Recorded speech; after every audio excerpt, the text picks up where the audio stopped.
The next thing we need to change in Singapore is how we manage and accommodate foreigners in our economy. Their presence gives Singapore a vitality that keeps us economically relevant and also provides jobs and opportunities to our fellow Singaporeans. Many of us count the foreigners in our midst, regardless of race, language, or religion, as our friends. That openness and friendly attitude must continue as a manifestation of the Singapore spirit and the Singapore we leave behind for future generations of Singaporeans. But it is precisely because we need foreigners to help power our economy that we need to pay more attention to the Singapore worker who feels excluded, some of whom feel excluded from opportunities created in their homeland. In recent weeks, letters in the Straits Times Forum have been published, one by a retired senior Singaporean banker and another by the Managing Director of the Monetary Authority of Singapore in reply. These appeared after the Ministry of Manpower placed 47 companies on the Fair Consideration Framework watch list. Of the 47 companies, 30 were financial and professional services institutions.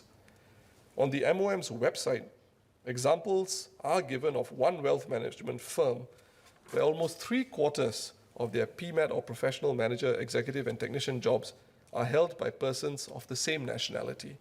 Another example is given of a bank where almost 2/3 are of the same nationality.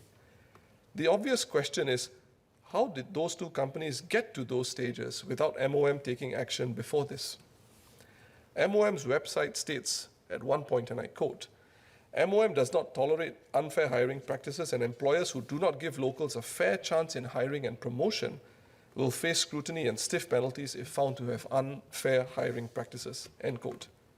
However, for 3/4 and 2/3 of the PMATs of two companies to be non-Singaporeans of the same nationality, Singaporeans may be justified in asking if MOM has tolerated their unfair hiring practices for some time. To be fair, this is a complex issue.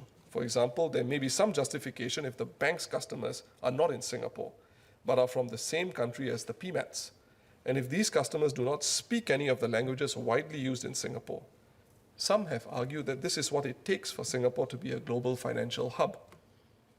The problem is that we simply do not know enough, and the vacuum has given space for a more toxic conversation to ferment. We should nip this forthwith, and some details earlier this week from MTI about intercorporate transferees and the remarks by the Minister for MTI have been important. To this end, more information and not less is certainly more helpful. One way for us in Parliament and for the public to know is for MOM to publish the names of the recalcitrant employers. We can then understand the operating paradigm of such businesses and understand how they intend to make the transition to fair hiring practices. The government also needs to raise its signature in this regard, especially since this is such a hot button issue, one generating a lot of heat but very little light. To assist, a parliamentary select committee can investigate the limitations of the workforce and the needs of the economy on the one hand, and the reality of the Singaporean worker in the face of competition and the constraints faced by employers on the other.